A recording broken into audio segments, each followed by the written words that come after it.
오늘의 뉴스픽.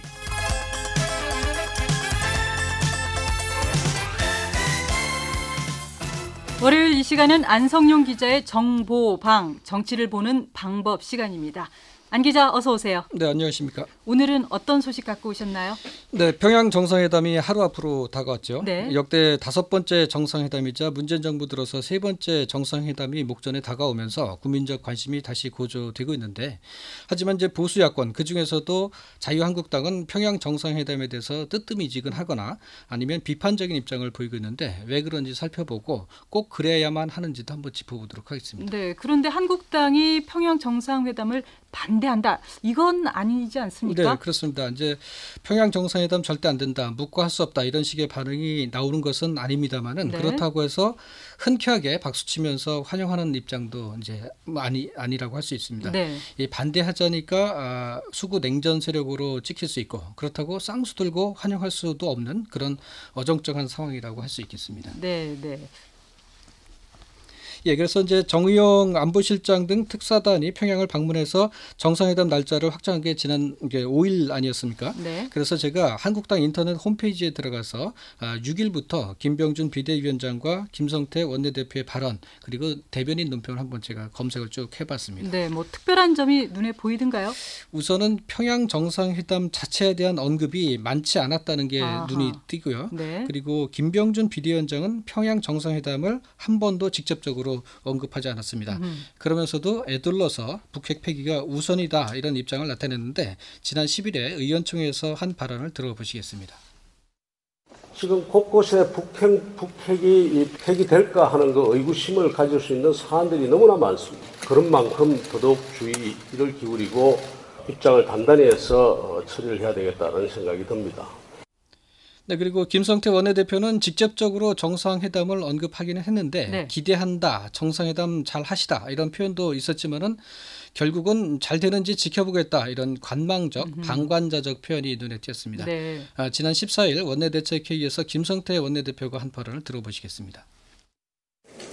좋습니다. 대통령 남북 정상회담 부디 잘하시고, 저희 자유한국당도 김정은 위원장 입에서 완전한 핵폐기를 통한 한반도 비핵화를 가져가자는 입장 하나 기다리면서 모든 것을 협조하고 양보했습니다.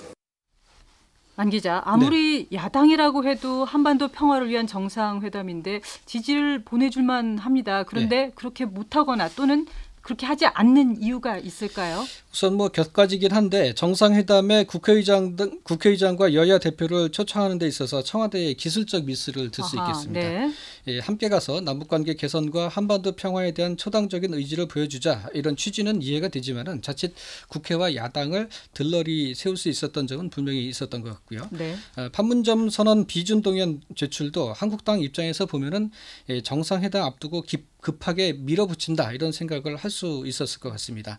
특히 비용 추계도 함께 제출하지 않았습니까? 네네. 그런데 어떤 근거에서 그런 액수가 나왔는지 제대로 된 설명을 못했고요. 또 사전에 양해를 구하는 절차도 없었던 부분은 아쉬움이 남는 대목이라고 할 수 있겠습니다. 네네. 말씀하신 것처럼 그런 부분들이 한국당을 기분 나쁘게 했을 수는 네. 있겠습니다만, 네. 하지만 그 화끈하게 덕담이라도 좀 시원하게 해줄 수 있는 것 아니었을까요? 네, 그렇습니다. 이제 문 대통령이 내일 평양에 가기 때문에 덕담을 할 시간은 오늘 포함해서 한 이틀 정도 있으니까 한번 기대를 해보고요. 네.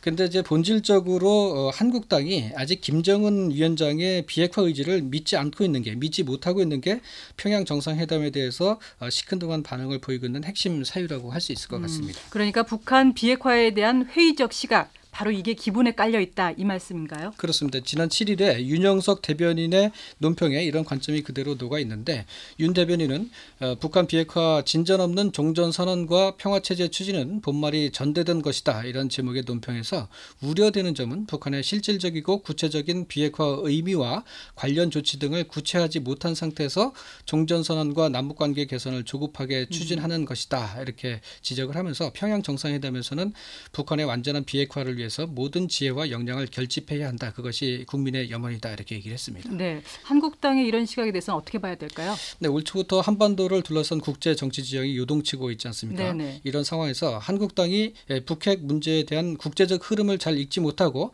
선 북핵 폐기, 후 종전선언 평화체제 추진만 내세우다 보면은 세상이 변했는데 아직도 이명박 박근혜 정부 때 얘기한다 이렇게 치부가 될 수 있겠고요. 정세현 전 통일부 장관이 지난주 CBS 시사자키에 나와서 구한말에 상투 틀고 수염 기르던 사람처럼 될 수 있다 이런 말을 했는데 한국당이 잘 새겨들어야 할 부분이라고 생각을 합니다. 네, 잘 들었습니다. 지금까지 안성용 기자였습니다.